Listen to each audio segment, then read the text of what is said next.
মধ্যনগরে গ্রামের সরু রাস্তায় বড় ট্রাক চলাচল বন্ধের দাবিতে মানববন্ধন অনুষ্ঠিত। মধ্যনগর প্রতিনিধি সুরঞ্জন তালুকদারের পাঠানো তথ্যে থাকছে বিস্তারিত।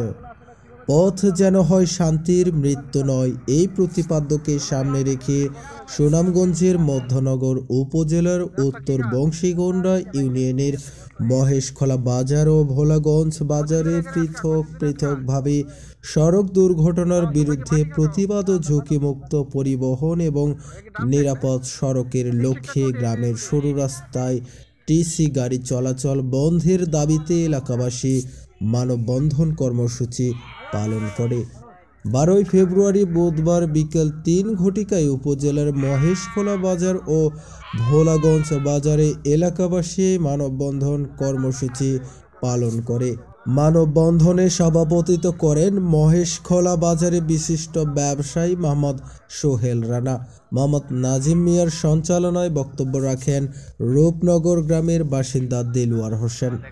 উক্ত বংশীগন্ডা ইউনিয়নের 3 নং ওয়ার্ডের ইউপি সদস্য মুজিবুর রহমান, একই গ্রামের ছাত্র সমন্বয়ক আবু বকর, মোস্তাকিম আহমেদ, উত্তর বংশীগন্ডা ইউনিয়নের ছাত্র দলের সভাপতি হাবিবুর রহমান, সাধারণ সম্পাদক হাসান শিকদার প্রমুখ।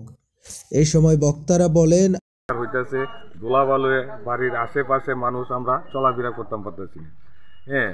এরপরে হইলো কি যে অটোগুলাতে আমরা যাইতাম পারতেছি না। বৃষ্টি যদি হয় তাহলে আমরা গাড়িতে যাইব দূরের কথা, আমরা হাইটে ওই রাস্তাতে চলাফেরা করা কোনোভাবেই সম্ভব উপযুক্ত না। এরপরে স্কুলের ছাত্রছাত্রীরা যায়, তারা বাড়ির থেকে যখন রওনা করে স্কুল পর্যন্ত যাইতে গিয়ে তাদের কাপড় চোপড় আবার চেঞ্জ করতে হয়। এই বিভিন্ন এলাকার মানুষের খুবই সমস্যা। আপনি কি ছাত্র অভিভাবক নাকি? তো আমরা লরির সমস্যার কারণে সেমভাবে আমরা মানববন্ধন করে লরিগুলো বন্ধ করা হয়েছিল। আমরা বলছিলাম যে শুধু ড্রাম ট্রাক দিয়ে আপনারা মালামাল টানবেন, আমরা লরিগুলো চলতে দিব না। আমরা মানববন্ধন করার পরে তারা লরিগুলো বন্ধ করছে। এই বছর আমাদের যে রাস্তাঘাটের অবস্থা মহেশখোলা থেকে বাঙ্গালবিড়া পর্যন্ত এই প্রত্যেকটা রাস্তায় মানে 10 হাত 5 হাত করে গর্ত হয়ে গেছে। এই রাস্তাগুলো এরা কোনোভাবে মেরামত করে না এবং রাস্তাঘাটে যে ধুলার যে অবস্থা ভয়াবহ অবস্থা।